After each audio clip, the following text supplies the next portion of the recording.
সবাইকে স্বাগতম লাইভস্কোপ বিডি এর বিশেষ প্রতিবেদনে। আজকের খবরটি হৃদয় বিদারক। নোয়াখালীর কবিরহাটে ট্রাক চাপায় কলেজ শিক্ষার্থী সহ ৬ জন নিহত হয়েছেন। এই দুর্ঘটনায় মুহূর্তের মধ্যে নিশ্চিহ্ন হল একাধিক পরিবার। কি ঘটেছিল সেই ভয়াবহ দুপুরে, চলুন জেনে নিই বিস্তারিত।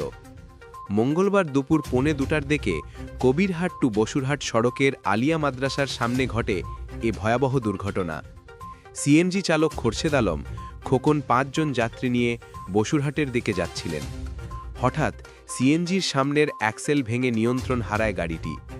সড়কের উল্টো পাশে চলে যায় সেটি। ঠিক সেই মুহূর্তে বিপরীত দিক থেকে আসা একটি ট্রাক সজোরে ধাক্কা দেয় সিএনজিটিকে এবং মুখে করে প্রায় ২০০ মিটার টেনে নিয়ে যায়। মুহূর্তের মধ্যে সিএনজির ভেতর থেকে ভেসে ওঠে কান্নার শব্দ।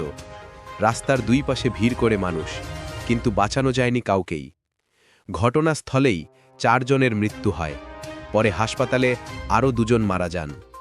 নিহতদের মধ্যে ছিলেন কলেজ শিক্ষার্থী তানিম হাসান ও ইশরাত জাহান, অটোরিকশা চালক খোরশেদ আলম খোকন, বিবি কুলসুম, জান্নাত ও মোহাম্মদ সুমন। এদের মধ্যে ২ জনের বয়স মাত্র ২০-এর কোঠায়।